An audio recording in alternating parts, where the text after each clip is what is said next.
Welcome back to From Vision to Victory podcast. I'm with special guest today, Shae Mirison. And unless you've been living under a rock the last 4 or 5 years, she is a household name, big time player out of MVLA and Santa Clara Sporting in the Bay Area.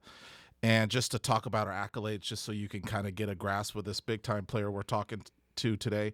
4-year starter at Santa Clara High School, team MVP senior year, league nomination, first team sophomore and senior year, and then was a stud at Santa Barbara University, Senior year, she was league MVP, first team honors junior and senior year, and third in the nation senior year in goals. So welcome to the podcast, Shae. Super excited to have you today. Thank you. I'm happy to be here. Oh, man, I am pumped up and nervous at the same time because I'm sitting with soccer royalty right now. I had to put on extra deodorant today just to let you know.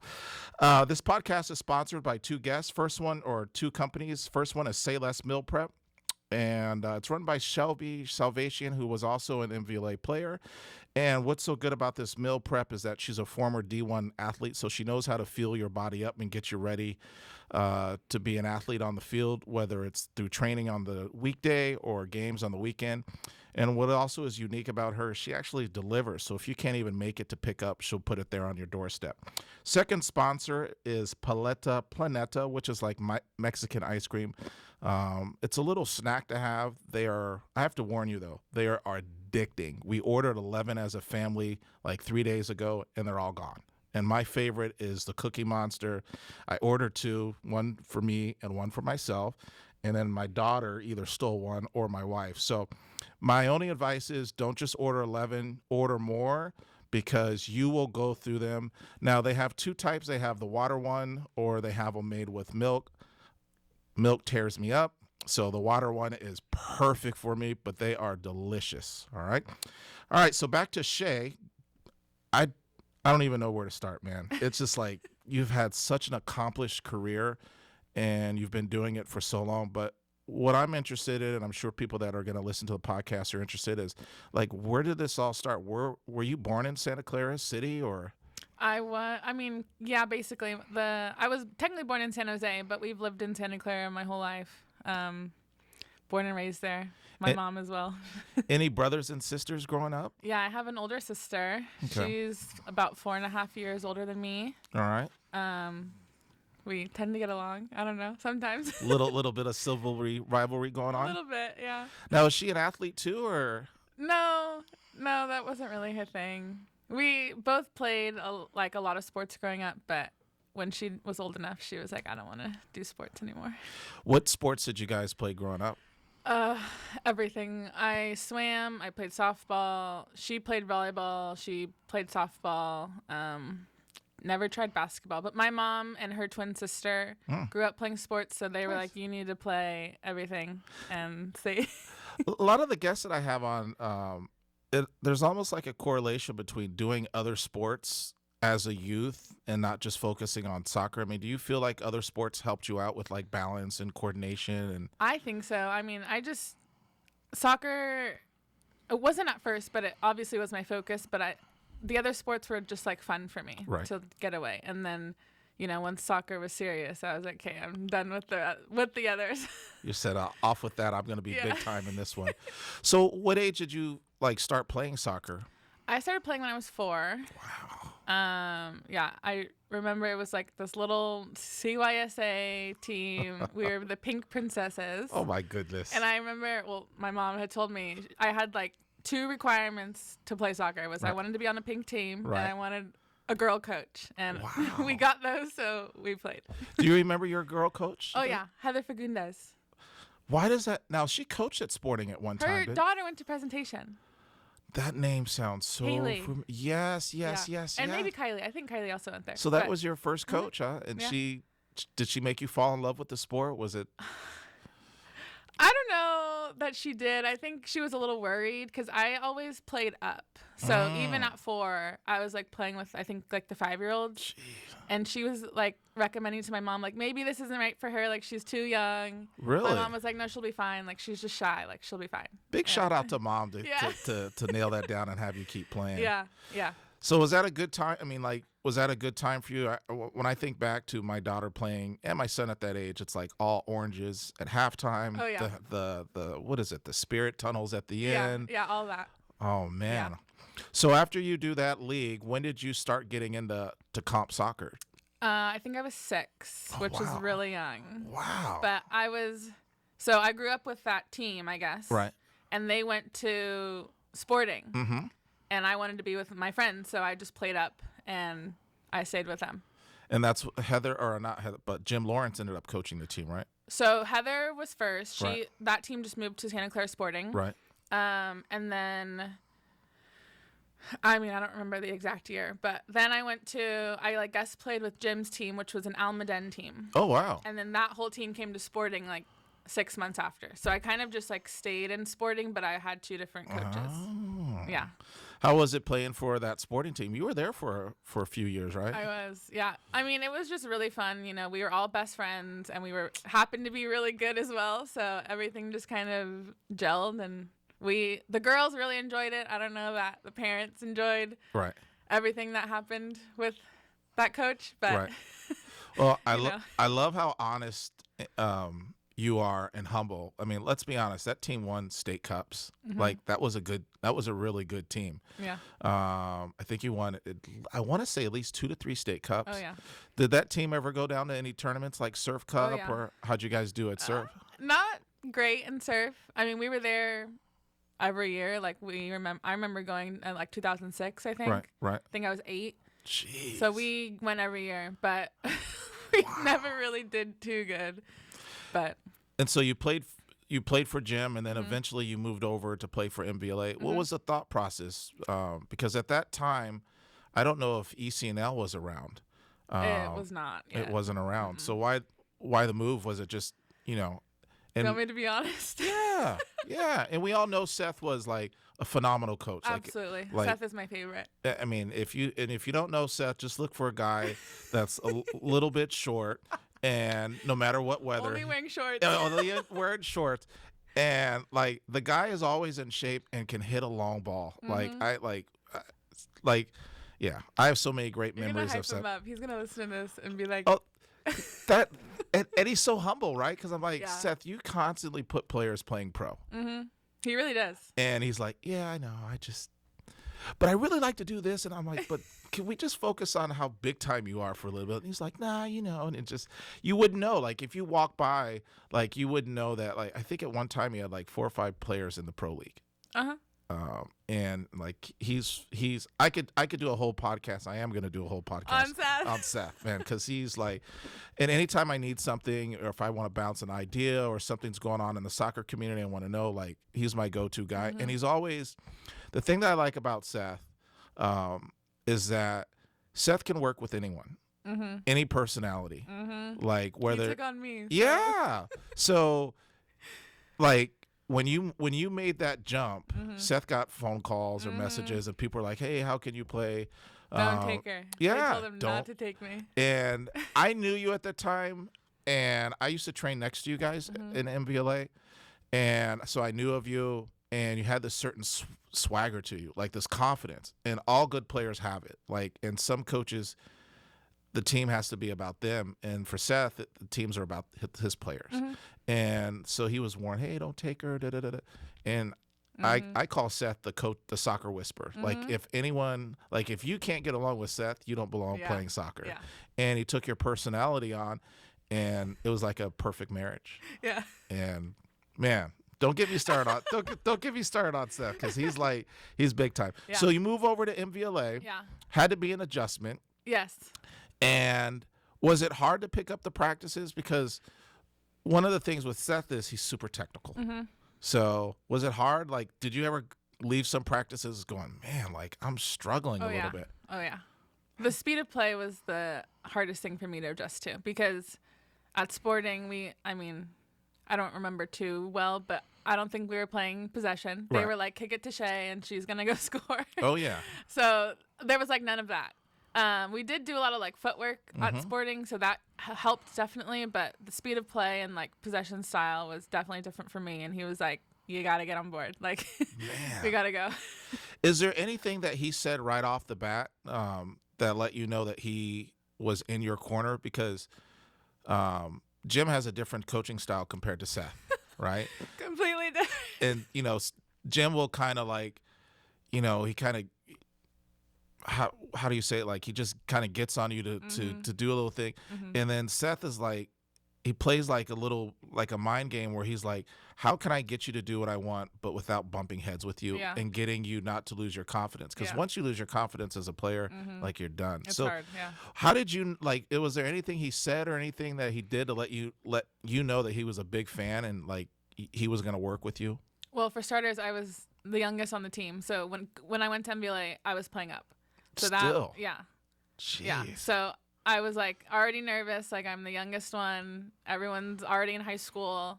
I was still in middle school. Jeez. So I was already like intimidated. Obviously they're good. Right. And I wasn't even sure that he was going to take me. What? Well, there was a whole like kind of fallout with sporting with my team. Right. Like everyone was leaving and I was like, where the hell do I go? Like there's not too many teams. Either I'd have to drive like an hour or like, I don't know. There was no backup plan if Seth didn't want me. So that's got to be nerve-wracking, right? Yeah. Like what? Like I'm going into I'm finishing up 8th grade, freshman year. I got to worry about high school, and now I don't have a team, or because then you probably hear the whispers like, "Hey, people are leaving. Are you staying? Are you leaving?" Yeah, and there was like a core of us that wanted to stay together, but I just like needed more from soccer, and I wanted more. So was that the age where like you just started thinking about college a little bit, or? I didn't even, if I'm being honest, I didn't even think about college. Obviously, well, I did, but obviously, like, I knew I wasn't going to go to college if, like, I wasn't going to get a scholarship. Like, my mom could not afford that. It was just her. She had 2 girls. Like, it was just not going to happen.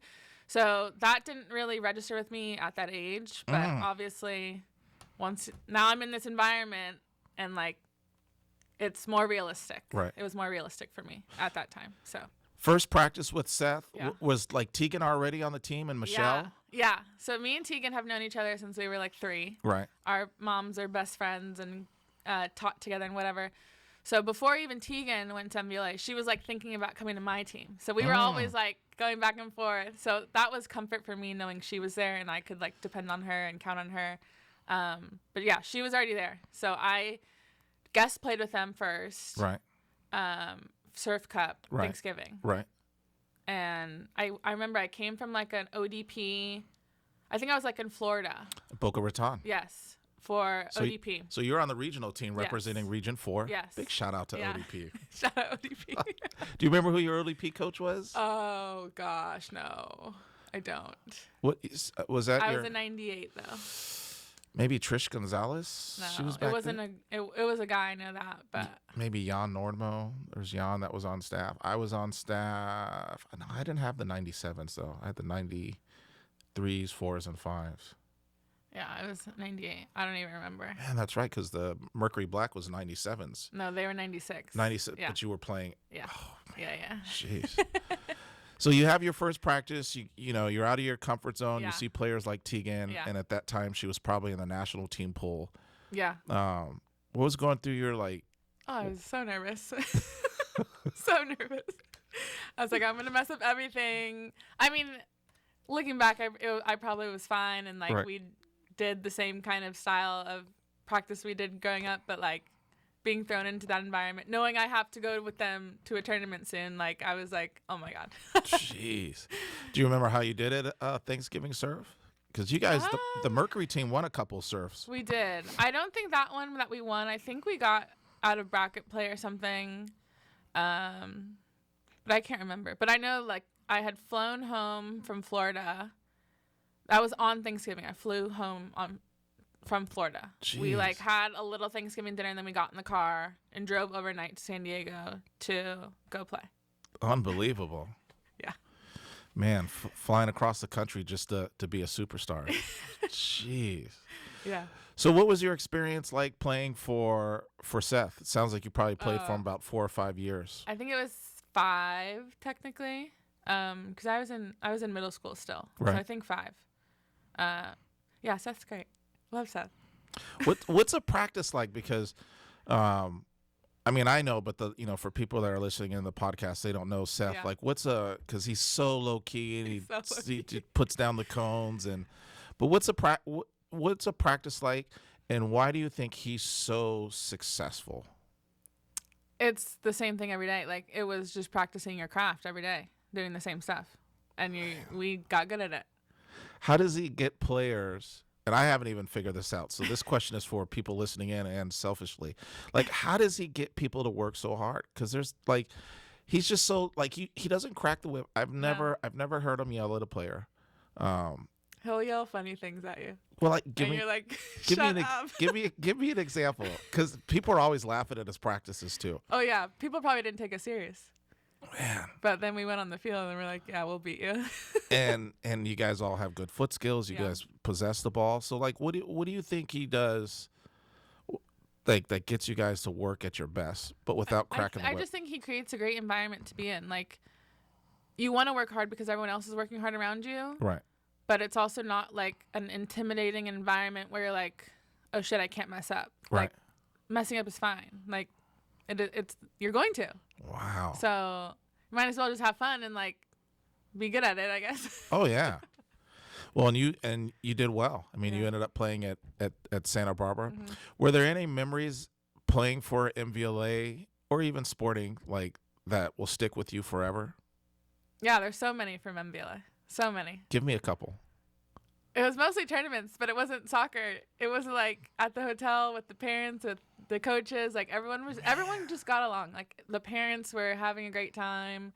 The girls, like everyone was friends. Like there was not one person who was just not involved in the group. Team dinners, amazing. Yes. Yeah. It's Everything. it's funny because probably in the last 5-6 years, you're probably one of the most accomplished players to come out of the Bay Area. And Thanks. for you to say like, yes, winning Surf Cup is great, winning this, but just the memories. And you hear about that a lot, even like pro athletes. They go, hey, do you miss like the travel and all this? They go, no, what I miss is like the locker room, like the camaraderie and Yeah. things like that. You keep in touch with a lot of your teammates? Yeah. I mean, I don't talk to them every day. Obviously, me and Tegan were still close. I was with her family last night. But like everyone like on Instagram, phone numbers, like all that is still, Man. that's still a thing. Yeah. So you're dominating. You come out of middle school. You're a stud. You go into high school. You tear it up at Santa Clara. At what point do you start looking around and you're like, I'm better than the average player. I need to start maybe like I'm dominating on the club scene. I'm dominating, killing people on the high school scene. Even as a freshman, you had a major impact. When did it start going like, maybe this college stuff is going to be a reality? I think like once I got to high school, and obviously with the girls on my club team, like they were all older, so they were already going through the process. So I was able to kind of see that. Because I didn't really have anyone to like compare myself to or like Right.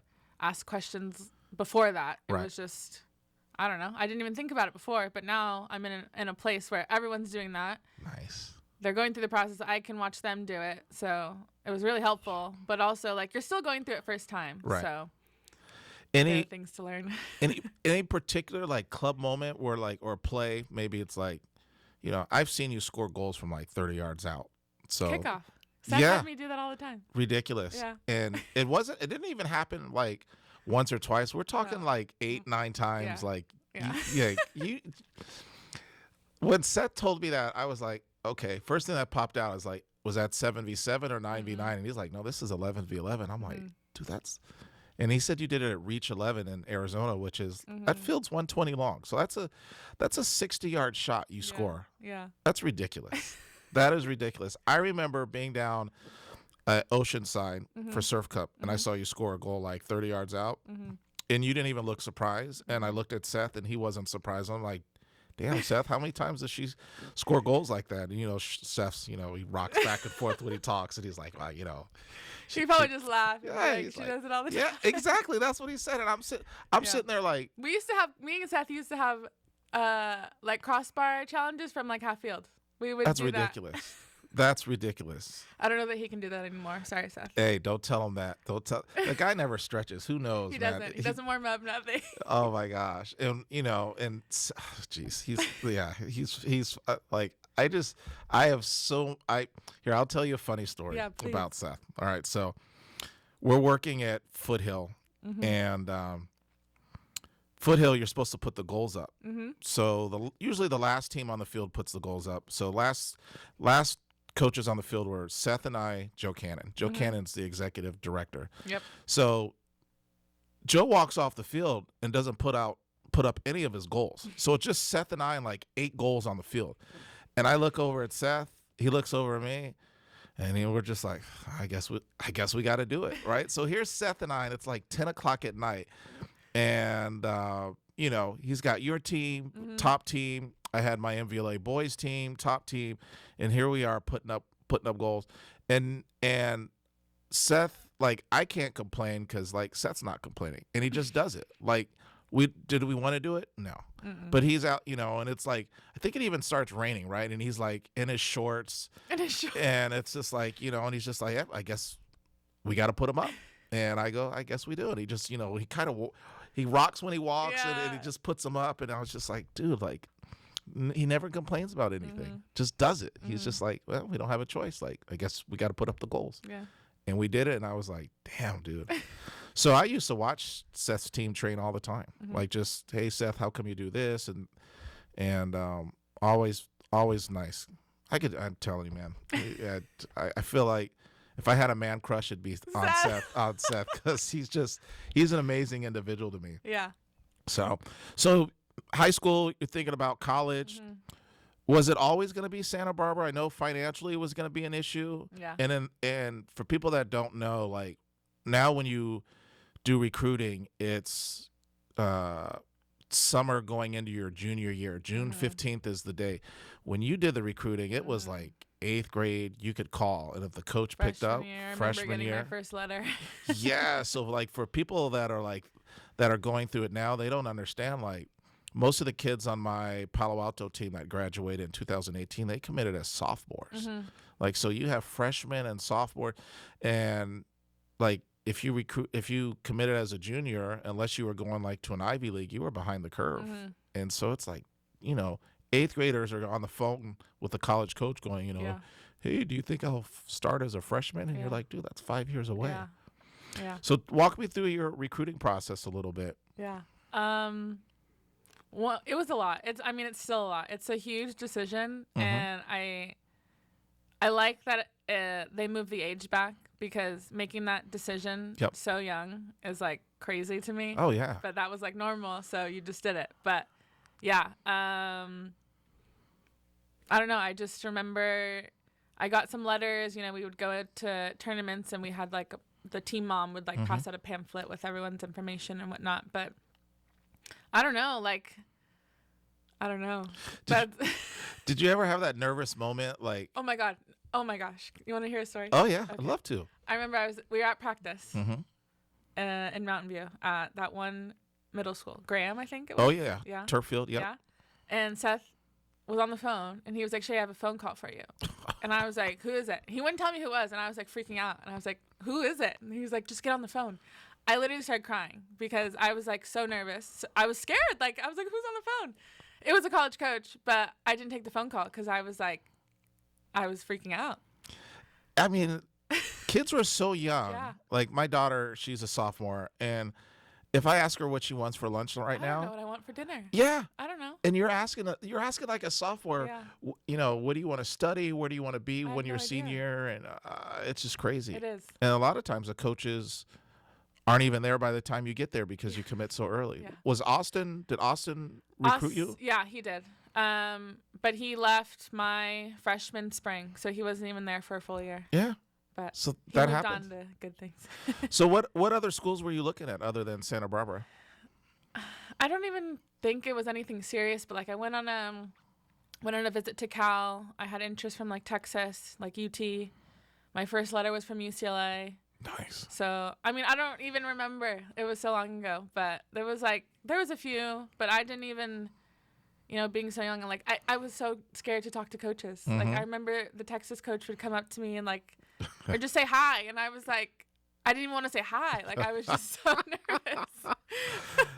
So Were you ever in one of those games where like the ball goes out of bounds and you go get it and then you realize and then you you're realize who's sitting there. like yeah you're like oh crap like you The know whole sideline. Yeah. yes like I always feel sorry for the outside forwards than the outside backs because Yeah. the ball will go out on the coach's sideline Yeah. and you'll see their face like they'll pick up the ball and then Yeah. they'll come off at like halftime and they'll be like Stanford was there like Florida State was there and jeez Yeah. so. Did you end up liking your visit at all to Cal? Was it kind of like because it's a different It is. it's a different type of school Yeah. compared to like a Santa Barbara, which is a beautiful completely area. different. I don't know. I mean, I couldn't even tell you what they told me about the school or the program. Like, obviously, we did the tour and everything was great, but I don't know. I don't know. I didn't love the city vibe. Right. That's not really me. Right. So I don't know. You go on a visit to Santa Barbara. Did you go on like your sophomore year, or did you go on? Did you wait till your senior and it was one of your 5 that they paid for? No. I went. I think we were going down to like Surf Cup or something. I think it was Surf Thanksgiving, maybe. No, it was not. I think it was like some ECNL event in like spring of my sophomore year. Oh, so you saw the campus at a beautiful time. Yeah. So I did almost get hit by a skateboarder though, because there's a skateboard lane, and you gotta be aware. what? Yeah. So what was it about Santa Barbara that made you fall in love with it? I mean, Austin was great. The campus is obviously beautiful. But for me, it was like a lot of financial support that I was going to get. So my mom didn't have to worry about that, which was a big factor for me. Right. So once I kind of got that confirmation, I was like, oh, okay, like that's it. Like, I don't even want to look anywhere else. And you basically got a full ride there. Yeah. So, Yeah. which was big time. Yeah. So, and Santa Barbara doesn't always get players like you, I think. Yeah, I think a lot of people were surprised. Yeah. I mean, from day one. My mom was surprised. Yeah. I mean, So, I mean, the fact that like schools like UCLA were looking at you, I think if the financial situation was a little bit different, you probably don't end up at Santa Barbara. Yeah. I think I know Santa Clara was looking at you at that time too. So you had some heavy hitters. Yeah. Was there any time where you were like unsure when you get on campus because when you're the only time you're really playing with players 3 to 4 years older is high school, and the level is so different. You go in as a freshman in college, and you're probably 17, maybe getting what month is your birthday? March. I was 18. So you're 18, Yeah. but you could be playing against 21, 22-year-olds. They're hitting the weights and things Yeah. like that.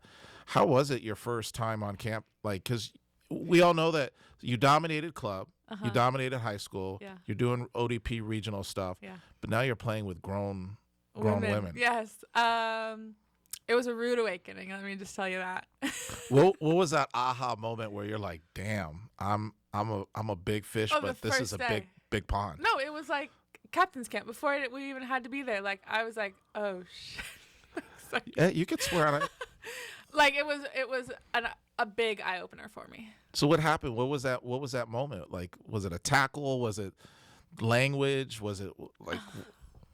It was everything. I think coming from MBLA and Seth, like, we never did fitness for one. Like, the way we played, the ball did the work. Like, we didn't have to be some like super fit team that was going to outrun the other team. Like, we were going to outsmart you and outplay you. You tire teams out. Yeah, just by possession. But Right. that was completely different going into college. Like, college was a different style of play for me. Oh yeah.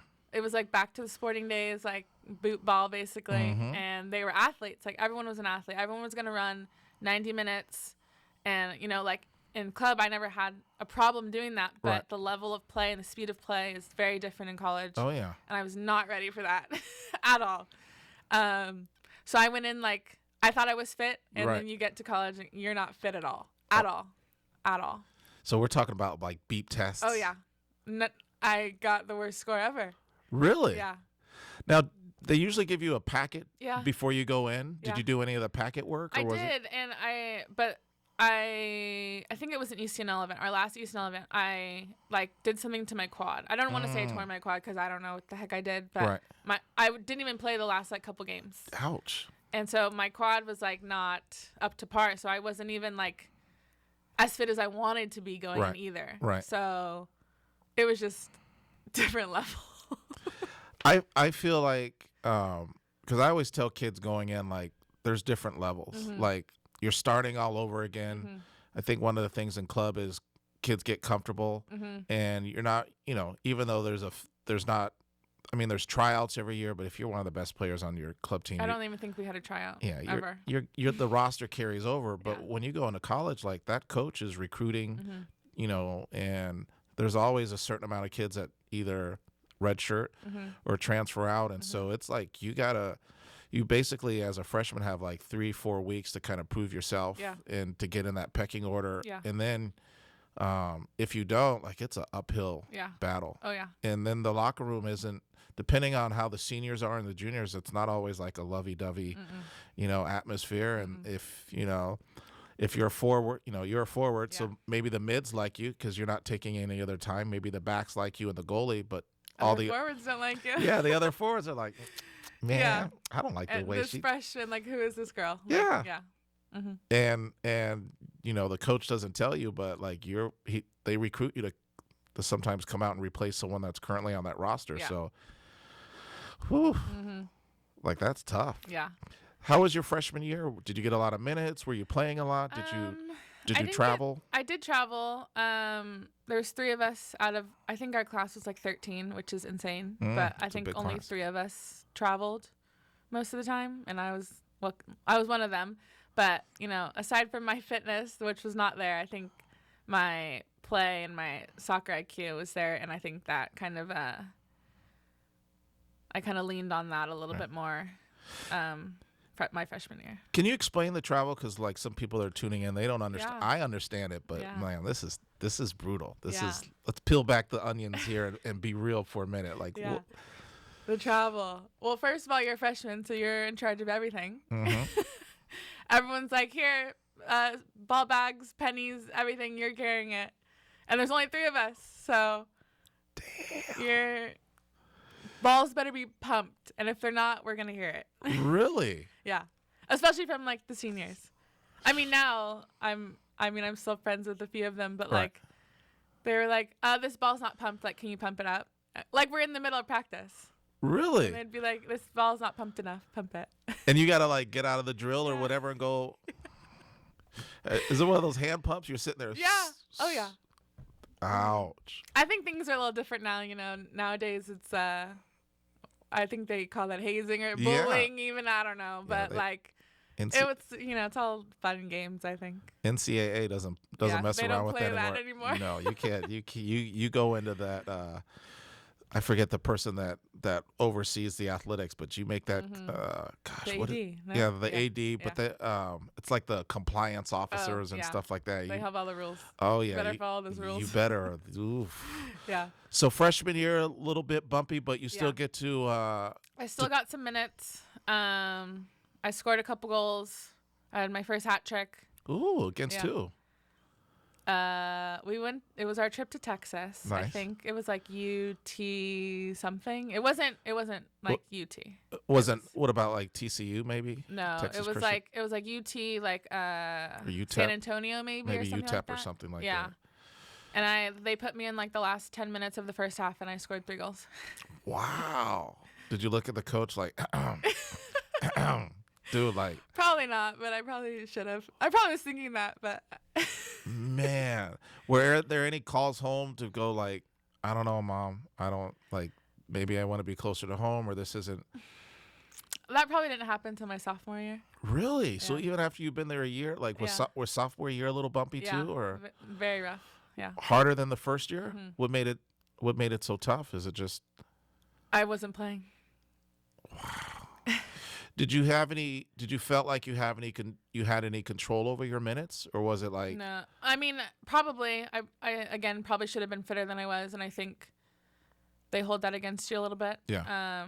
Because obviously everyone's expected to be at some level, Right. and I definitely wasn't, but my soccer was there. Right. But I think that hindered my play, which is fine. But I'm ready to score goals. Like, put me on the field. And then this is me on the outside looking Mm-hmm. in. You strike me as a player like I'm going to get it done. Mm-hmm. So, and we all have player like, I feel like certain coaches, and this is where Seth is really good. At the end of the day, can you play or not? Can you put the ball in the back of the net? Mm-hmm. And so, yeah, you might not be the fittest. Mm-hmm. Yeah, you might not do this, Mm-hmm. but like, can you ball? Yeah. Isn't that your job? It is, right? And I think sometimes coaches get wrapped up in their ego, and everyone has like things they, I want the player to do this, this, and this. But at the end of the day, like, either you can ball or you can't. Yeah. And I'm not saying like, you just come in sandals and you're like, nah, I'm not going to train today like that. But like, if you're at the bottom, if you're not the fittest, but you still get things done, like I've had kids that aren't the fittest, but they get things done on the field. Yeah. Well, at the end of the day, like you could be an amazing practice player, but if you don't get it in games, you're not going to be on the field. So practice is important, but it's not, you have a job to do when you're on the field, and your job is to win. And as a forward, you're supposed to score. Right. And I think I can do that. I think I can still do it. Hey, proof is in the pudding. Yeah. Like you scored some bangers. Yeah. So junior year, senior year, still a little bumpy, or was it? No, my sophomore year was kind of my turning point. I called my mom crying one day after a game, and I was like, I want to leave. I want to go somewhere else. Yeah. So what was mom? Because mom sounds like she handled her business when you were young. Yeah. And got in. Oh, I gave her a hard time my whole life. You did well. Parents are built for that. Yeah. But so what advice did your mom give you? Kind of just, you're there, you got to stick it out. And I mean, realistically, I probably wouldn't have transferred because of financially, like there was no transfer portal at that time. Like you literally had to like call a coach and see, but you're also doing that. You're kind of like already burning your bridge that you're on. Yep. So that was like very rocky road to go down. And I was like, okay, like I'll just stick it out. Like I'll figure it out. Nice. And I did. Was that did mom give you the advice that you thought she would give you? I don't know. I was just calling her to cry, I think. She said, "Suck it up and get it done." Yeah, which is what she always taught me. She saw something in you that you just hadn't seen in yourself yet. Well, she also thought I could do more. Like even choosing UCSB, like she was like, you should go somewhere better, I think, or harder, more. I don't know how to put it, but like you should not be there. It must feel good though to know that you have a great support system, whether it's Seth, whether it's your mom, and just being able to pick up the phone and go, "Hey, mom, I'm like, life sucks right now," and then she's there for you. They always believed in me. Man. Yeah. So turning point, was that in the spring? Or no, that was in the fall. That was in the fall, but that like whole spring and like summer, I turned everything around. And you dedicated yourself. Yeah. Got a little bit more fit. Yeah, I stayed every summer, and I would just work out with our strength coach. I'd be in the gym at 6 a.m. over the summer when everyone else was home. I was doing 3 workouts a day. I was like, okay, this is. Wow. Yeah. Luckily, I had one of the older girls kind of took me under her wing as well, so I just kind of followed her. But yeah, we would wake up at 6 a.m., run to the weight room, do the weights, run home. We'd go out to lunch, and then we'd do another workout like later that day. Wow. Yeah, it was a whole different. How long did it take? Because sometimes when you you start running or you hit the weights, you don't, you start looking in the mirror every day, and you don't really see that transformation. Was there anything like at any particular time where you're like, man, I feel like now I can run all day, or I feel like I'm so much stronger? Well, I never passed our fitness test until my junior year. And we did it multiple times a year, in the fall and in the spring. Right. Ever. I never passed it until after that summer. So you kicked butt coming back in that summer. Yeah. What fitness test do you guys do? Probably the beep. We do the beep test, but I don't even know what it's called because it's not like, it's the one where it's just continuous. Like it's like the yo-yo or something like that. Yeah. So it was just running. You never stopped. You never like, because I know some of them you stop, you do the 5 yards, you come back, and then you wait, and then you go. This was just continuous. And we had to get 11.5 or something, and I think the math of that is 110 runs. Jeez. Oh, we had people math it out.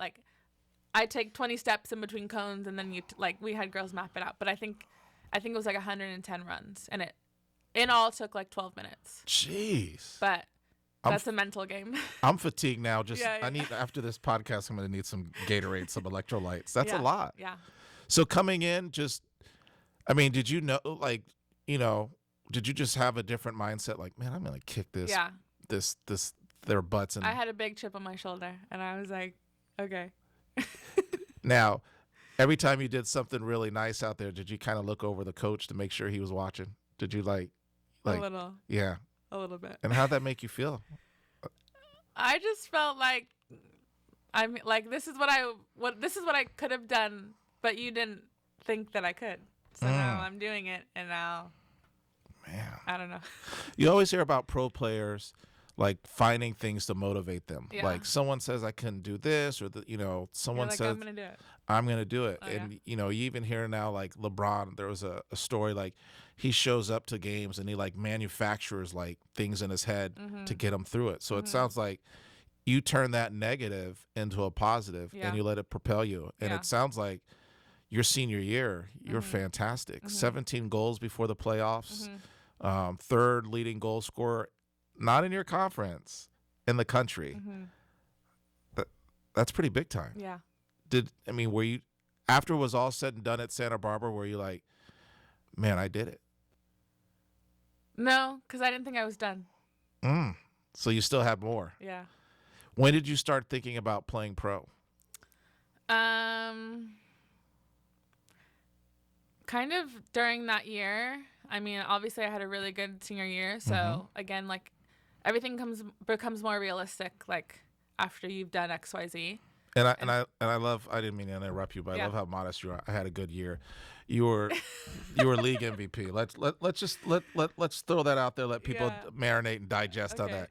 You were voted by your peers or coaches top player in the league. But carry on. Go. I just wanted to throw that out there. Yeah. I just feel like I wasn't done. So I was like, yeah, great, but like, what's next? Yeah. Now for players wanting to play pro, and this is one of the things I've always had a beef with. There's not this like great connection from college. It's like I have a buddy, so they're playing. Maybe they can help me. I know someone who knows someone. Yeah. There's an agent out that play in the Danville area, Lenny Lunn, who's phenomenal, and he's an agent. He's a FIFA approved agent. But like, I feel like as a youth player, there's ECNL and the girls GA. That's a pathway to play in a college. But then once you get into college, there's no pathway. Yeah, there's no, and it's like, well, I know someone, and this and that. So how did you navigate that? Want me to be honest? Yes, of course, please. I didn't have, in my opinion, the support that I thought I should have received from my coaching staff to do that. Right. Like I made my highlight reel on my own. Right. There was no help there. I was asking like, hey, can you call this coach like to see? And there was no like, in my opinion, no follow through, and there was no like feedback. Because honestly, like there was no one really coming out of my conference. Right. Like I knew of one girl who was in the NWSL, and I was like, hey, can you contact that coach to see how she got there? Because like we were both my junior year, she was a senior, and we were both. They were going back and forth on who would win Offensive Player of the Year. They gave it to her, I think, because she was a senior, but that's my own opinion. But I was like, I knew she got there. Right. And we're very similar, and like our stats, I was like, I know I can go there. Like, how do I get there? But there was like no help really. So I did it on my own. I like figured out. I had help from one of my good friends on making a highlight reel, doing it all, and I just submitted it to the draft website and whatnot, and like my coach didn't even know that I was in the draft. What? Like the week of, he was like, "Oh, you're in the draft," and I was like, "Yeah." Like, aren't you supposed to be calling people? Wow. So I feel like I didn't get that full like people go to bat for you in college to call the coaches. Yeah. And I feel like I didn't have that, even when I had the stats to support that. Well, in Paul's defense, Mm-hmm. I think there's probably not enough people that go pro Yeah. out of Yeah. out of Santa Barbara. For sure. So he was probably like, He probably didn't know what to do either. yeah. Yeah. I'm sure if it with Jerry at Santa Clara or Paul at Stanford or Marguerite wasn't there, but whoever the UCLA coach was, they have this routine. Oh, that's routine. They do it every year. Yeah. Man. Mm-hmm. So did you end up getting drafted into the NWSL? I didn't, but I got a call on draft day, but it wasn't a draft call. Oh. It was just a call to come into camp for the Royals. So I did that. Where are the Royals located? They were in Utah at the time. They moved to Kansas City, and they're coming back this year. But that was a call to go into camp, and that was in 2020. So I was leaving school early to go do that. Did you end up playing in the WPSL in the summer? So because it wasn't summer, it was the winter. So it was like right after winter break. I think I was in school technically for like a week, and then I left to come. I came home to train with like Seth, Marguerite. I was training with all them to get ready. And then in March I went, and then COVID hit. Summers prior to leading up to the draft, WPSL, were you? No, I was just at school training. Oh, I would just work out, and I never went home. Seth would always text me like, "Hey, are you coming out?" And I was like, "I'm not home. I'm at school." Man. Part of that was going to school. Part of that was to work out and whatnot. But so you end up making the decision. You get the phone call from the Royals. Yeah. Do they fly you out, or you have to pay for everything? No, they fly you out. Put you up in hopefully a nice, decent hotel. It was like an apartment with some other girls. Yeah. And you go and have a tryout there as like a 4 or 5 day tryout, or how? No, it was preseason camp. Oh wow. Yeah. Wow. Yeah. So walk me through that process, because that's got to be. I mean, you don't know any of these girls. No. They're all, and again. Well, I knew Michelle. She was on the Royals. Oh yeah, played at Pepperdine. That was on your club team. She was on my club team, so I knew her. Thankfully, I knew somebody. Wow. Yeah. And then how was it? Because again, you're like the youngster training and playing against. Oh, I was scared. You're playing with women again, Yeah. people that are, That's the whole thing all over again. Jeez. So you never really get to a stage where you're like, I feel comfortable. No, It's just always new never challenges. comfortable. So how was it, like speed of play again? Saying again, it was like doing it all over again. Like you have to get used to the speed of play. You have someone coming in hard every single time you get the ball. Like you have no time on the ball. So it's all 1 and 2 touch? Yeah. Yeah. If you could give your younger self any advice, like how to deal with that, because there's always different levels. There's a kid I interviewed the other day, Anonis, who's playing professionally in Portugal, and he's like, my coach would always get on us to play quicker, and he's like, I understood it, but I didn't really see it until he went over to Portugal. He's like, man, these kids are kind of like what you said, they're bigger, stronger, faster, and he wish he would have paid more attention to it younger. Is there any advice you would have give to the younger version of yourself around that age, like 14, 15, 16? I think to just take it more serious. Like, obviously I took it serious because I was in it, but like looking back, you probably could have done everything different. Right. So I think that, like, take it more serious. How was your nutrition growing up? Like, did you take the food side of it? No. My favorite snack was hot Cheetos. Oh my goodness. My son had an ulcer in his stomach eating that stuff. I would eat bags at a time. Like they're still my favorite. I don't eat them as much, obviously. I'm much better at it, but yeah, that was not a thing. Seth could drink a Coke and go play. Mm-hmm. I could, me and even Tegan, I don't know if this is out, but like we had hot Cheetos before a game. Really? Like that was what we were eating. Jeez. Can you do that now? No, absolutely not. At what age did you start taking the nutrition serious? College. That year, going into junior year. When I worked ODP and we went to regional camp, and it was always like, gosh, where was the girls' regional camp? I wouldn't even drink water. Like, really? My mom was like, Shaylin, please drink water. Like, it's so hot. And I was like, no, I'm fine.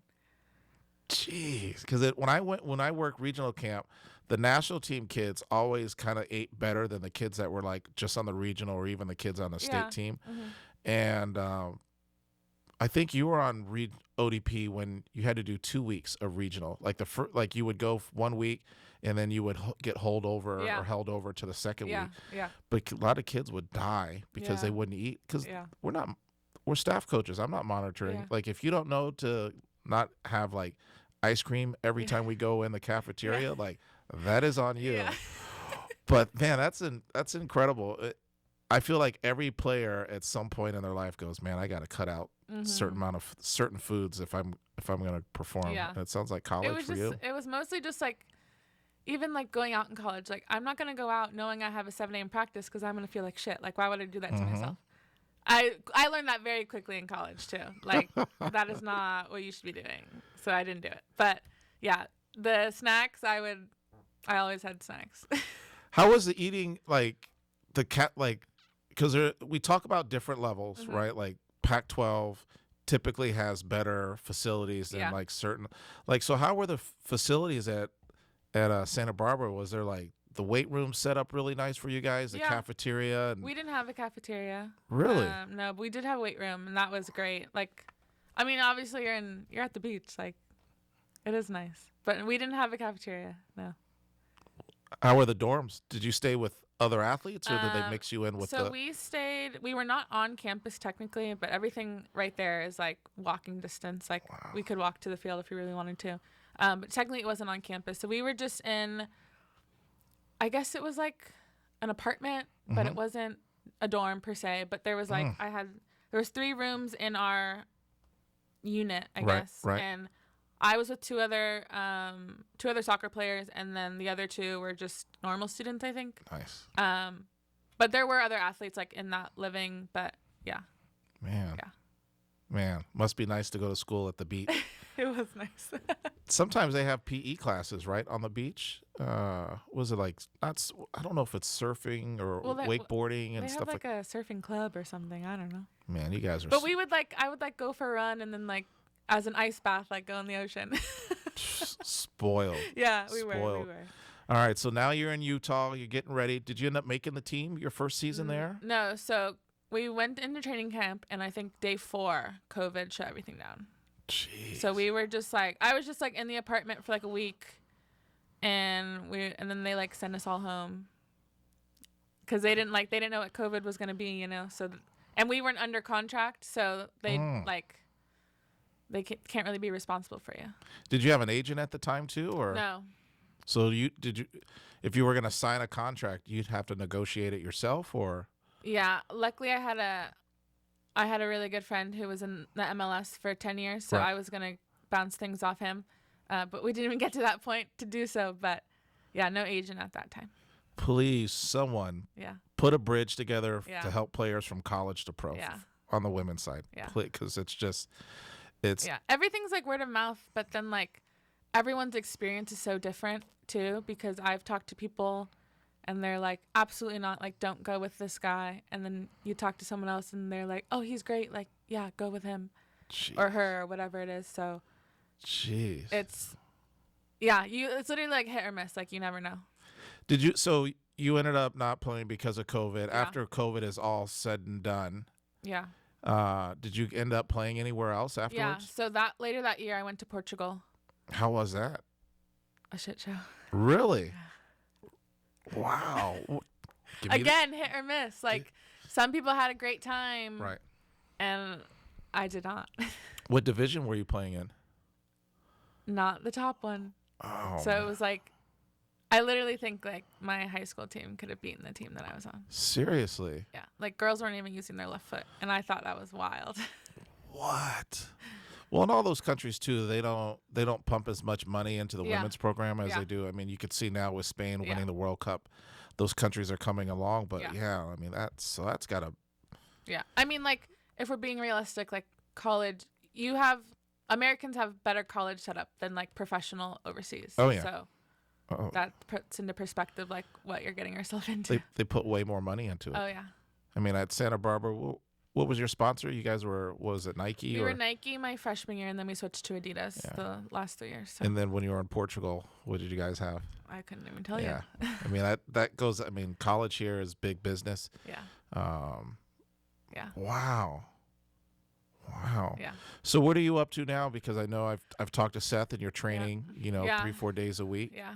So, well, I went after Portugal. I went to Iceland, Mm-hmm.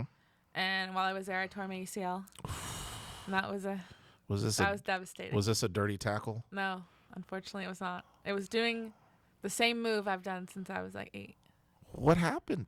I just, I don't know. I stepped with my right foot. I went to plant with my right foot, Right. cut it back, and I just went down. Did you know right away? Yes, but no. Like, but then you think you don't want to be right. Jeez. Yeah. And you were like, please be like MCL or a meniscus. The guy told me, he was like, oh, I think it's just an LCL sprain. I was like, okay, but like it doesn't feel like that. So, yeah. Was that your first major injury? Only injury. So it was massive. So we talked about this before Yeah. the podcast. Like, Yeah. like how's the mindset? Because for all these years, you're Shae. You're big time Shae. You're not even like in your soccer environment, which you're constantly surrounded by because you're an athlete. Like you're a big dog. Like, Yeah. And then all of a sudden, like you're injured and Yeah. you kind of get isolated from the team a little bit. Yeah. Like what's going on through your mind? Yeah. It was a lot, especially being away from home. Like you don't have your support system there, and you kind of have to do it on your own. So it was a lot mentally. Sleepless nights. Oh yeah, I like cried every day. How was the rehab? Well, I came home, so I did everything at home. So again, like you're isolated. So the surgery was done back here? It was done by the athletic surgeon at UCSB. So I went down there because I was still in school technically, like online. Oh, so wow. I still had my school insurance. So I went down to him because he's big time. Right. So I knew I would be in good hands. But I did all like the rehab up here. Who did the rehab up here? Do you remember? This place called Competitive Edge. Okay. They had previously like worked with the earthquakes and whatnot. So I was like, okay. Man, how long did it take you to feel like you were making progress? 6 months at least. Wow. Yeah. Any doubts of retiring? Like, man, I'm done. I didn't think I was done, but like it's really hard to come back from something like that because you're out for so long. And that's what I'm still dealing with is like everyone's like, well, you've been out too long. Right. I'm like, yeah, but like I'm trying, like someone needs to give me a chance. Come on. But a lot of it is they're like, you've been out way too long. I'm like, well, it's not my fault. It isn't, and it happens. It's part of the game, but it's tough. Well, it sounds like you rebounded. Seth says you've been doing well at the sessions and Yeah. stuff like that.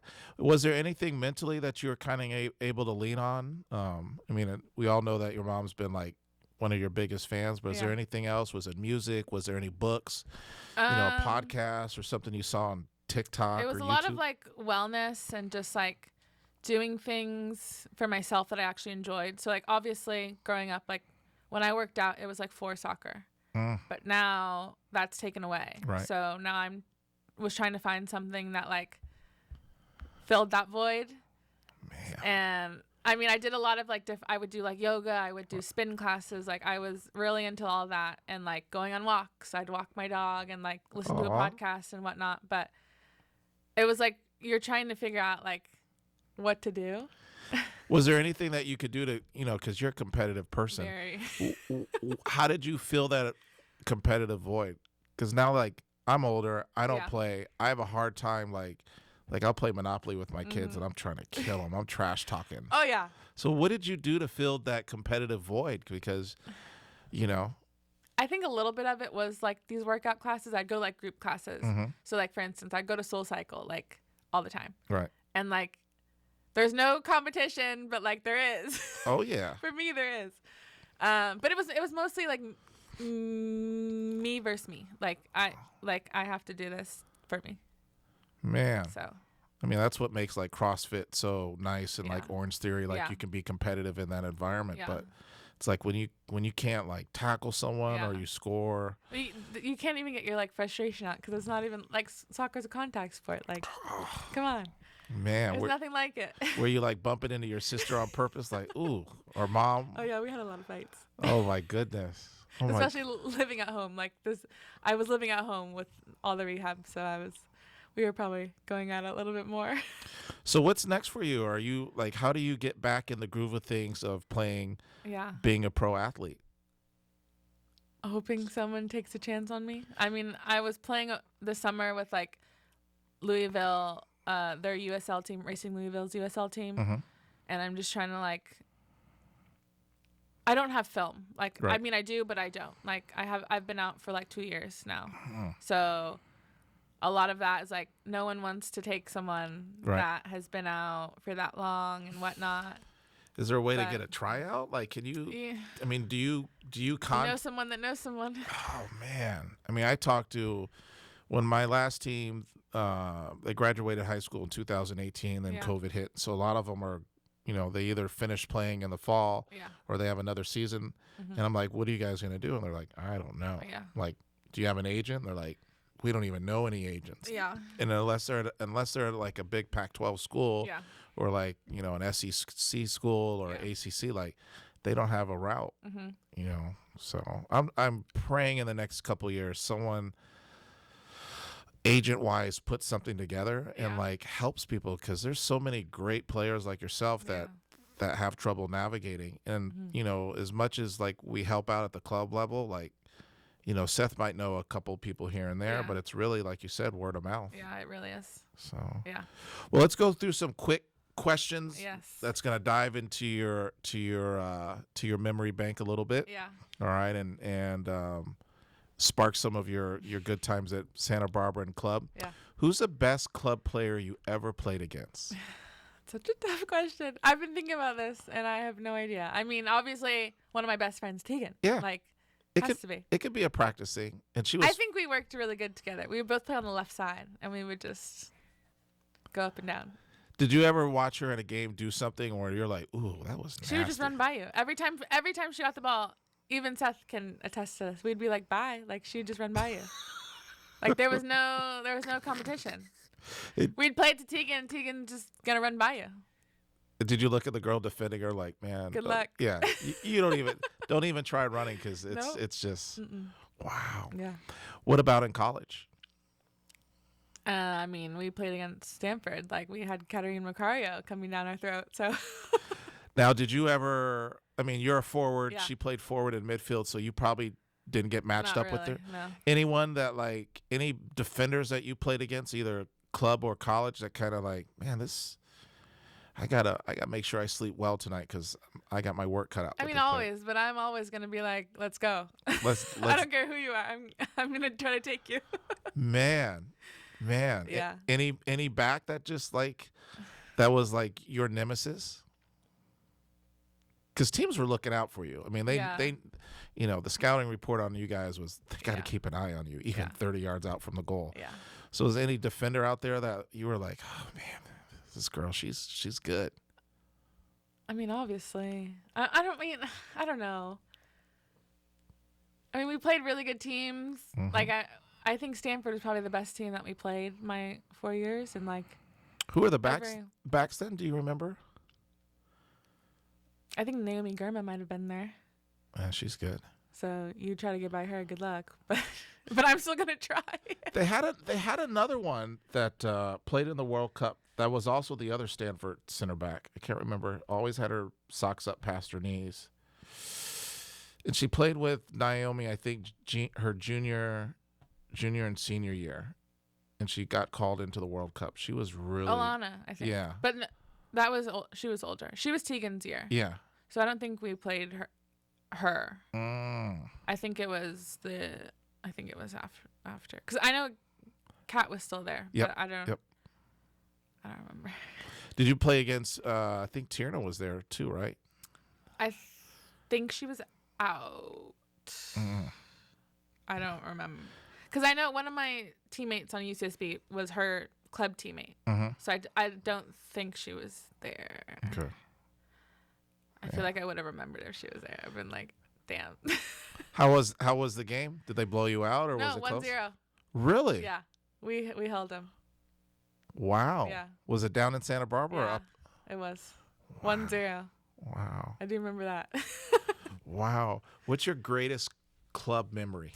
Club memory? And it can be on or off the field, because it sounds like the bond that you had with your teammates? Yeah, my teammates were the best.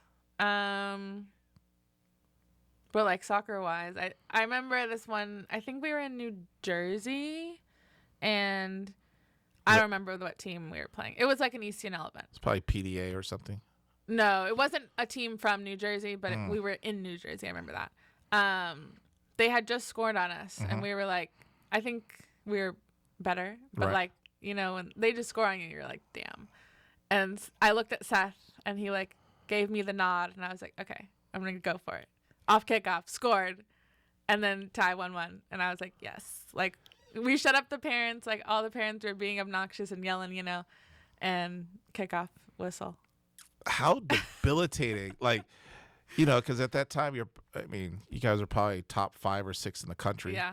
And you score a goal on the Mercury Black, and you're like, as a team, you're like, and the parents are probably, we got them. Yeah.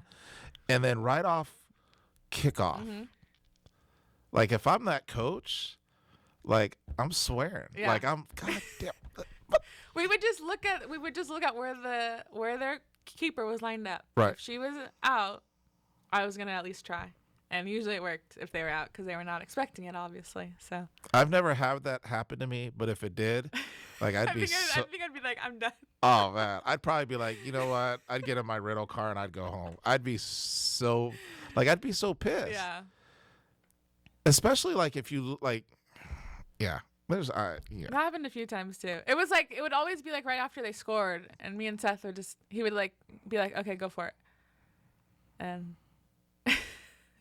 That would piss me off. And the keeper, I couldn't even look at my keeper at half. Like if they walked off the field, I'd be like, "Are you freaking kidding me?" Yeah. You got, because one of the things about it with you scoring from half isn't like you see goalies when they do the goal kick, they do a long run up. Yeah. Your shot, and people are listening at home, they're probably like, well, how did the keeper not read it? You're only taking 2 or 3 steps. Yeah. Like you don't need a long. Like people don't realize how strong you are. We would set up with like 3 people like in the circle, right. So it didn't even look like we were gonna do anything. Like it looked like they were just gonna like pass me back the ball maybe, and then I was gonna like play it wide or something. And you don't even need a long wind up. No. Like you just like receive it, touch, drip, boom. No, I wouldn't even receive. First time? Yeah. Oh God. Yeah. Jeez. Because in that's room for error if you receive. Did you ever try that in college? I think so. I don't know that it worked too well. I do remember like it going wide or it going over. I think it went over the goal even. I was like, damn. Wow. Wow. But I'm down to try it. Wow. From anywhere.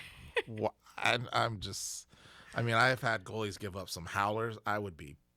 That would like. Could you imagine losing like a regional game or a state cup, like, or if I was in like Davis and we lost that and I had to drive all the way back to Santa Clara, like that hour and a half, I'd be gripping the steering wheel like, God damn.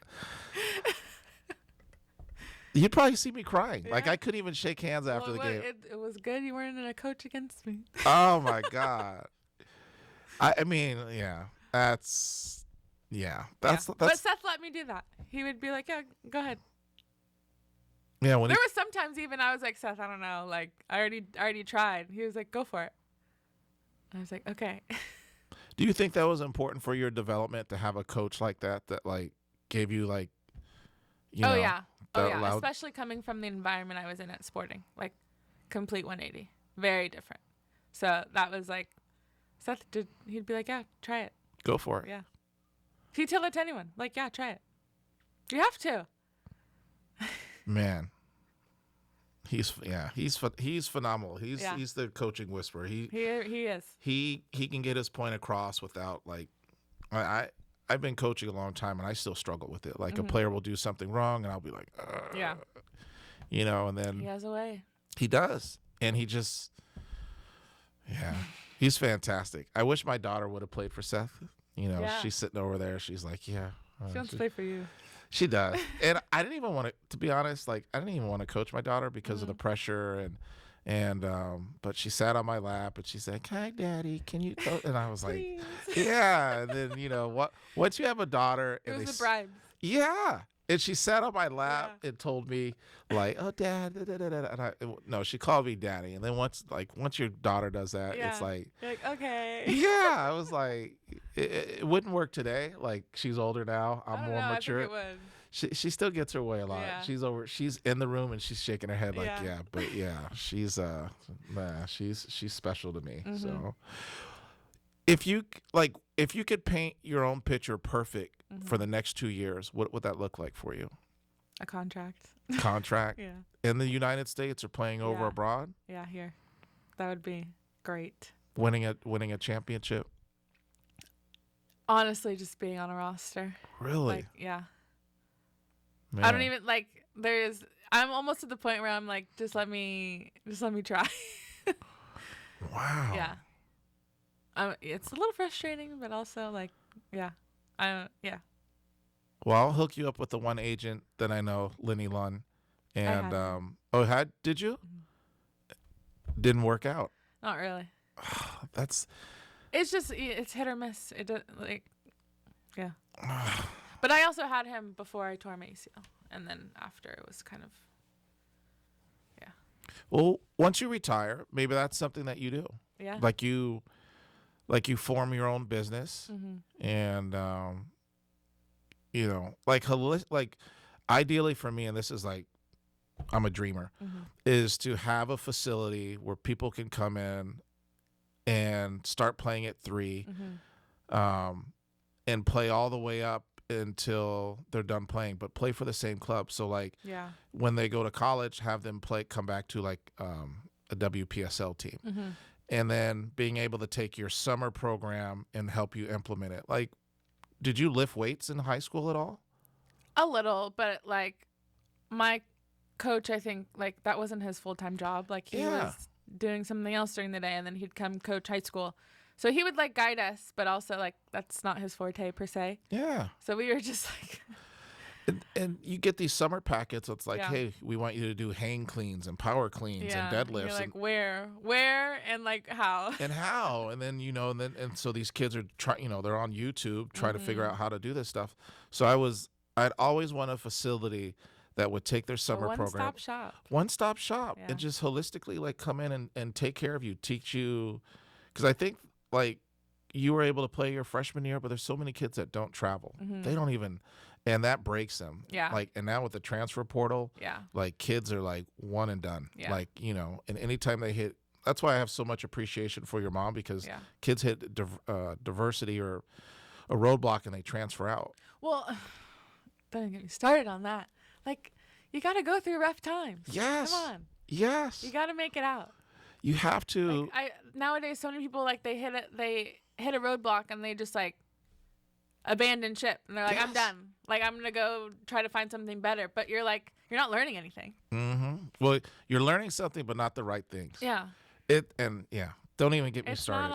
It's not all good all the time. It isn't. It's really not. Don't even get me started, because like the ECNL and the GA, like we used to just play under one umbrella, and if you were on a good team, you were gonna get good players because your team's doing the right things, not because you're in a special league. And so now, like, some kids can't afford to play in the league, and so they can't do it. It's like, come on, like we coddle kids now. Like the transfer rate now, and kids in the transfer portal.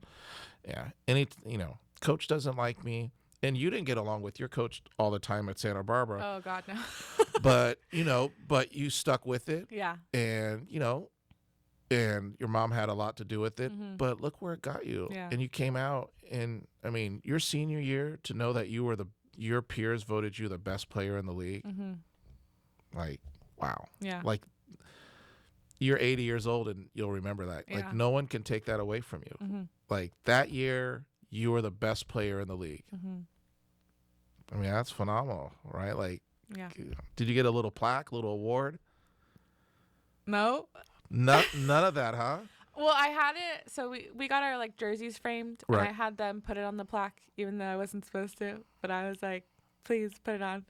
But because I left that year. I don't even think because I didn't even have like an award ceremony. We didn't have an award ceremony that year because COVID anyway. Wow. So I don't think I got anything. You would have been But I recognized. know. They would have got you something. I know. That's huge. There was a post on Twitter, so it's was real. there? Oh my goodness. Well, that's good. I have that screenshot. That counts. So when you have kids and you know you do that speech that I do with my kids, hey, I was a good player back in the day, and I'll go, yeah, They're whatever, like, yeah, mom, whatever. and you'll say, boom, Mhm. and then yeah, I mean, and I'm sure Paul used like your likelihood or your name to get other players after you, like, hey, I just had I hope so. league MVP. Yeah. You had a standout career. Yeah. So, well, I want to say thank you for coming in, Yeah, thank and you. I hope you end up getting on a team. Yeah. You know someone that knows someone? I mean, will. we know someone. Yeah, I'll reach out to some people. I mean, it's just it always it just breaks my heart because kids like soccer, it's already hard enough to deal with, but then not having like there's not a roadmap that Yeah. you can follow. There's no blueprint. Yeah. You could take two players, same schools, same position, similar stats, and they have a totally different pathway Yeah. once they graduate. Yeah. And you know, it's like nothing to take away from players playing in the NWSL, but there's still better players that aren't playing in that league. And this is not to diminish anything those players are doing because they got their whatever route they had to take, but there's better players not in the league. And so it's like it's tough because it's happened to you. I've heard it happen to other people, and you're like, how do you get the best players? It happens in all sports. You hear like NBA podcasts, like there's better players playing pickup in parks, and it's just like, you know. So I mean, and there's no way to re-enter the draft the next. Yeah. So I don't. Not once you to sign a contract. You can't go back.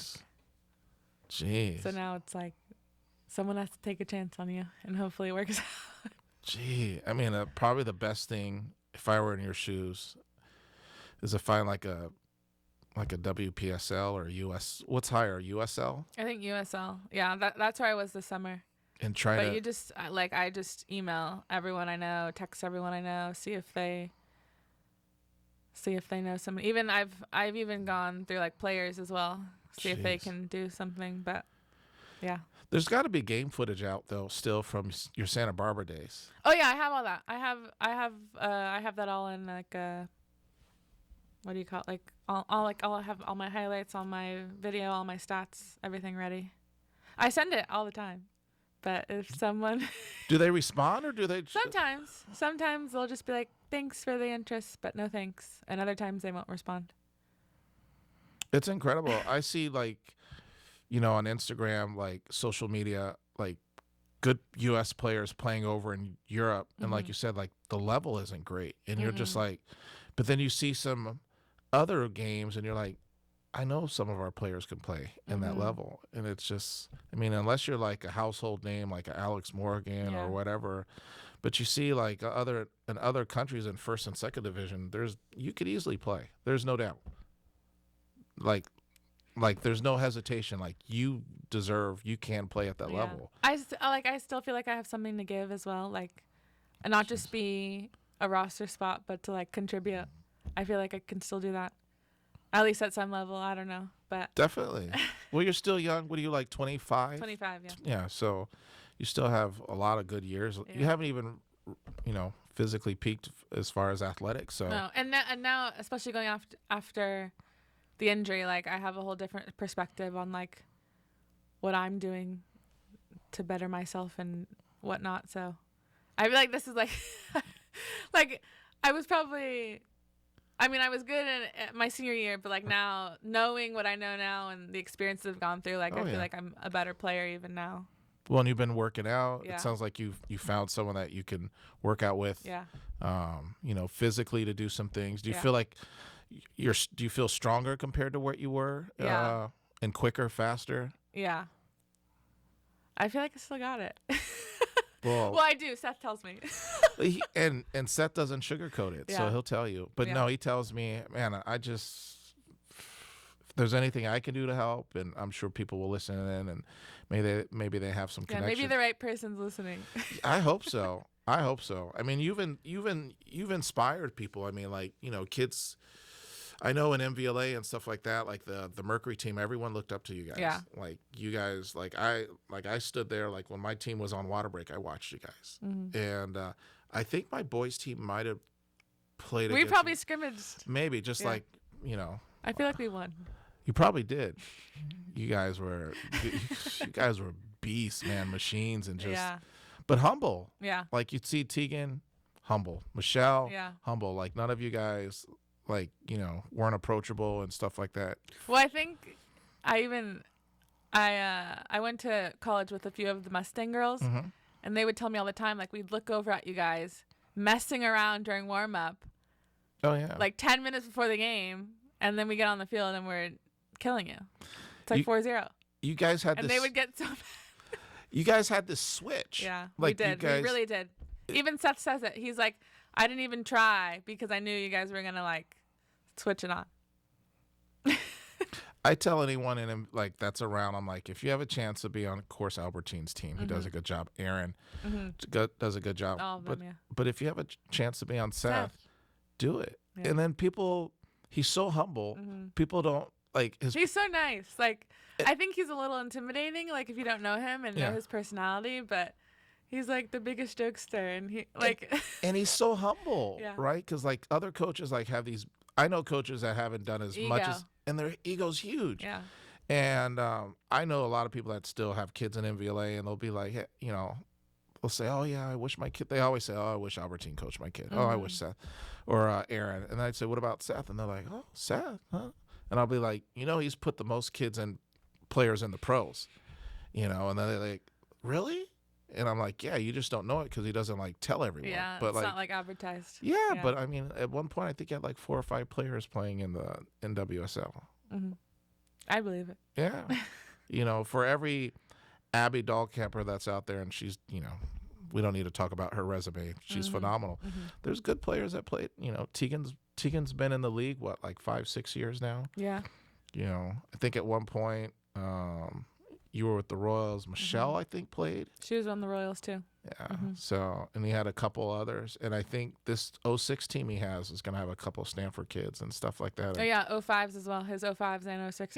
Yeah. Kennedy that did well at Utah. Shout out Kennedy. Yeah, Kennedy and her sisters were good Landry, players, Landry yeah. twins. So They came from Sporting, too. they did. They played for John Schlegg, and then again, like Seth worked his magic. Yeah.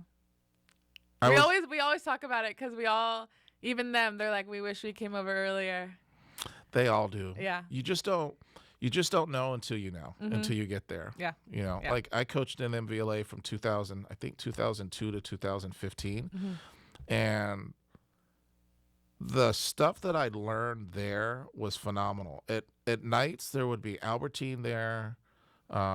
Rodrigo Yep. would be on the field. He's a great defensive coach, Albertine. I remember him. Yeah. Yeah, and Seth. Yeah. And I would learn so much from those coaches, and I was like, and so They like are top tier. very top tier. Yeah. And so like I'll be at sport, I was at Palo Alto before Sporting, and I did like technical ball work, and other coaches would go like, "Wow, your technical ball work, the stuff you do is really different." Yeah. And they're like, "Where'd you learn it?" And I'm like, "Well, I had Look at the club over here. yeah. And look who I was like sandwiched between. I'd be like in the middle, and I'd have Albertine here or Seth here, and that's what separates the good players. And so yeah, you see I get a lot of kids. They'll go, "Man, I wish I would have had you longer." Yeah. Because they thought all these years they were playing soccer. Yeah.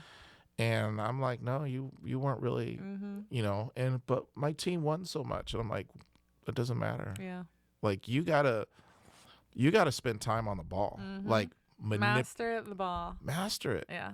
A lot of kids, it's not the sexy part of soccer because it's a lot of like little push the ball here, pull Yep. it back here, do this, and kids are like, "No, that's boring." They just want to play, but I'm like, how do you know how to play? Exactly. You haven't learned how to play. You haven't.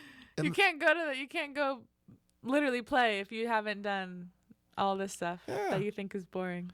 And But- they'll be like, "Well, I'll just push the ball and run by them." I'm like, "Well, you're gonna get to some level where Yep. everyone's athlete, like what you said about Santa Barbara. Yeah. Like you get there, everyone's Everyone's an athlete. They're gonna run you over. Literally run you over.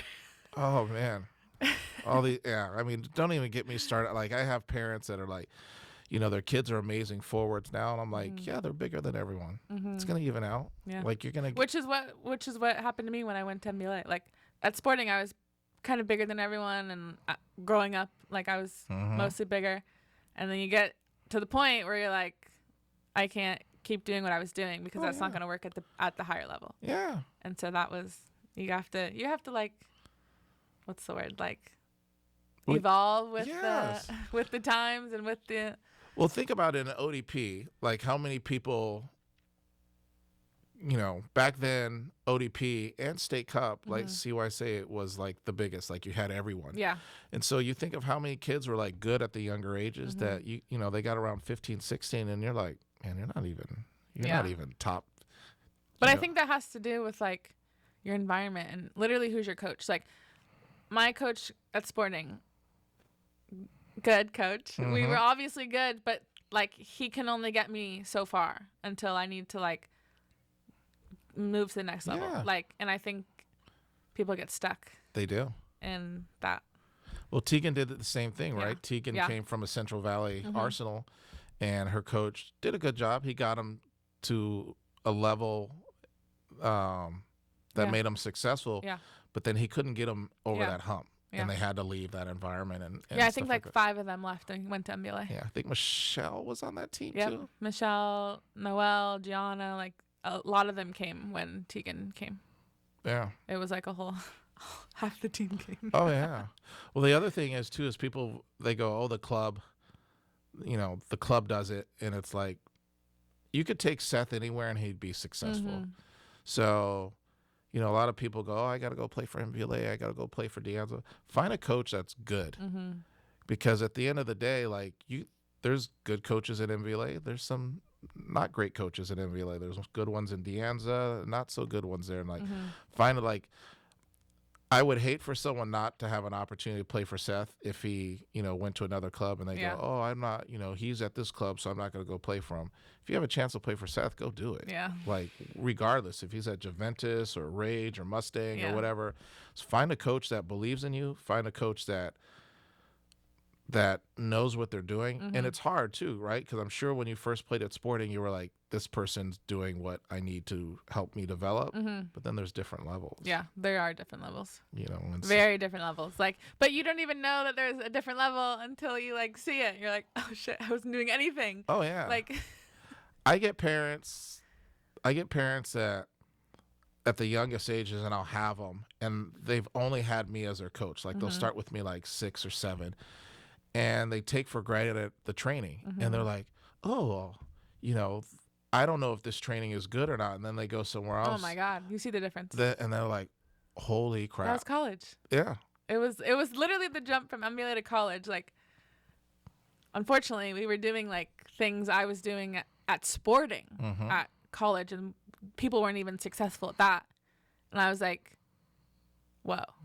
Oh yeah. Like, very different from the soccer perspective. I tell people all the time, like when you go to college, like because when you're like 14 or 15 and that's a goal, I'm like, when you get there, it's different than what you think. Like, everyone's like, oh, I got to do all this stuff to get ready for college. I'm like, your best playing days, unless you go to a special college, will be as a club player.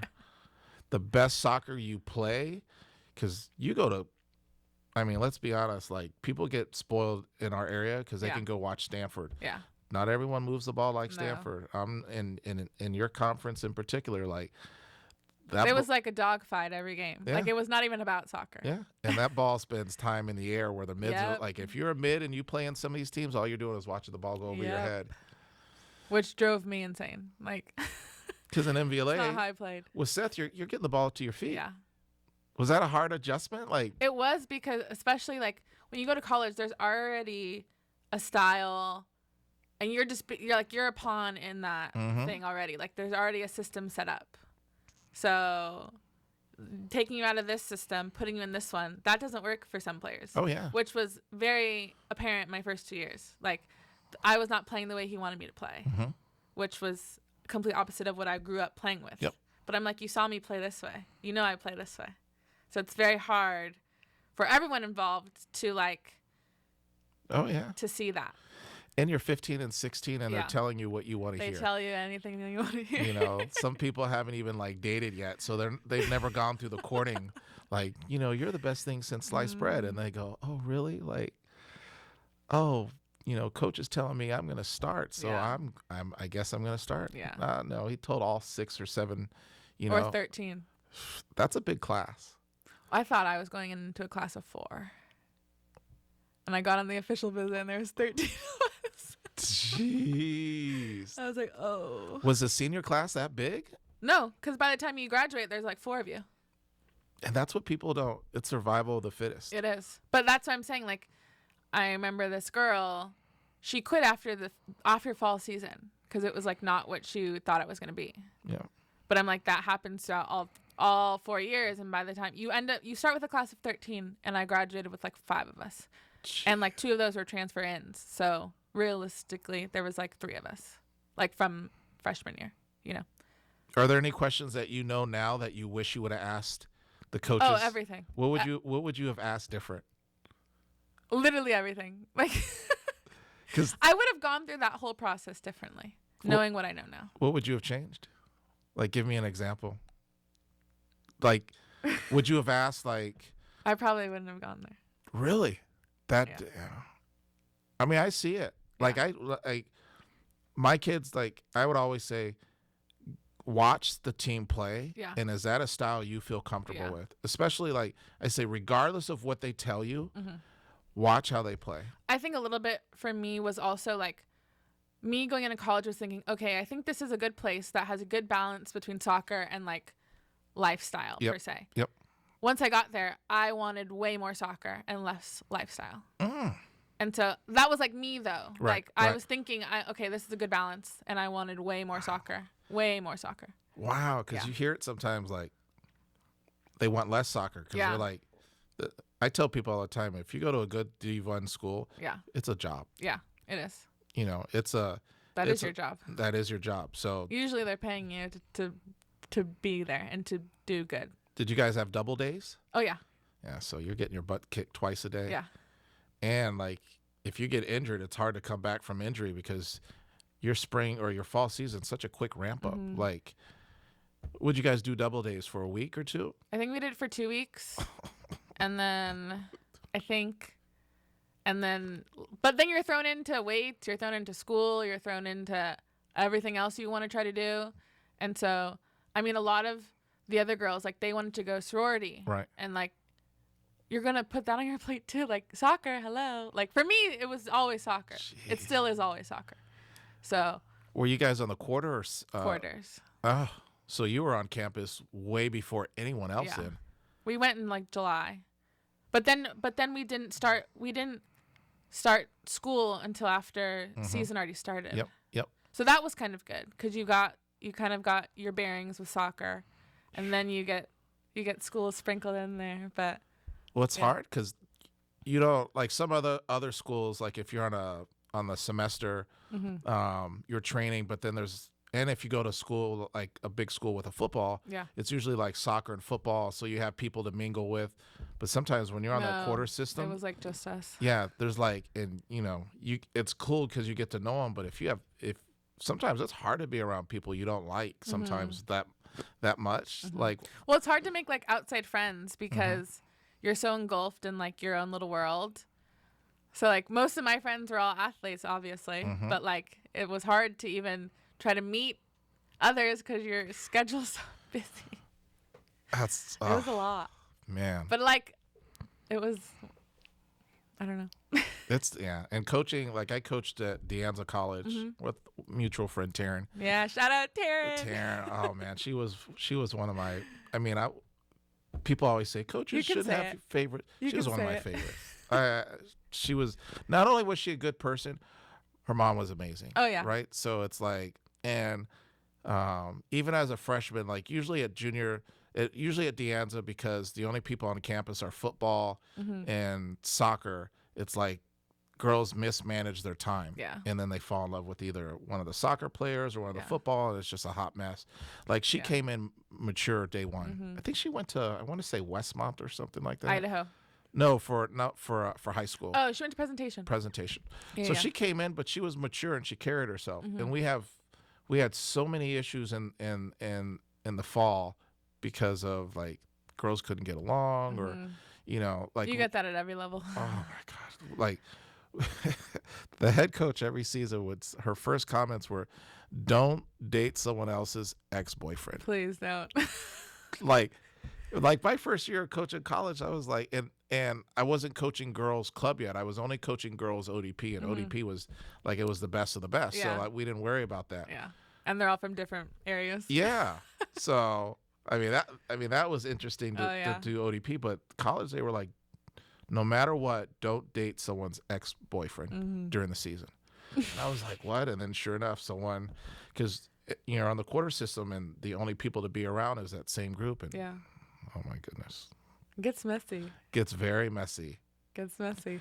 I had that was like my rude awakening to coaching girls. Like I didn't understand because when you coach boys, it's all about winning, Yeah. and they'd have like their little fights, but the girls would They take it personal. they do, Yeah. but the girls was like, it's how you make them feel. Yeah. And some of the girls wouldn't get along with each other, and I was like, dude, you're on like a top 5 team in the country. What's the problem? And and they were whispering about each other Oh, and the yeah. body language and the cattiness, and certain girls wouldn't Lots pass of to each that in other. college. Really? Yeah. Jeez. Would I'm you like, I just want to freaking win, please. would you have girls that wouldn't pass you the ball sometimes? Like you're like, I know you see me. Like I know I think you see so, me. but that's again my own opinions. I- There was definitely some of that in college. I think college and high school is the hardest to coach. Like people ask me all the time, they're like, "Hey, Chris, would you go coach high school?" No. Like I did it, and I'd never do it again because I think they have the hardest job to get all these personalities together. Like think about it. Like you probably had 30 kids on your roster at least.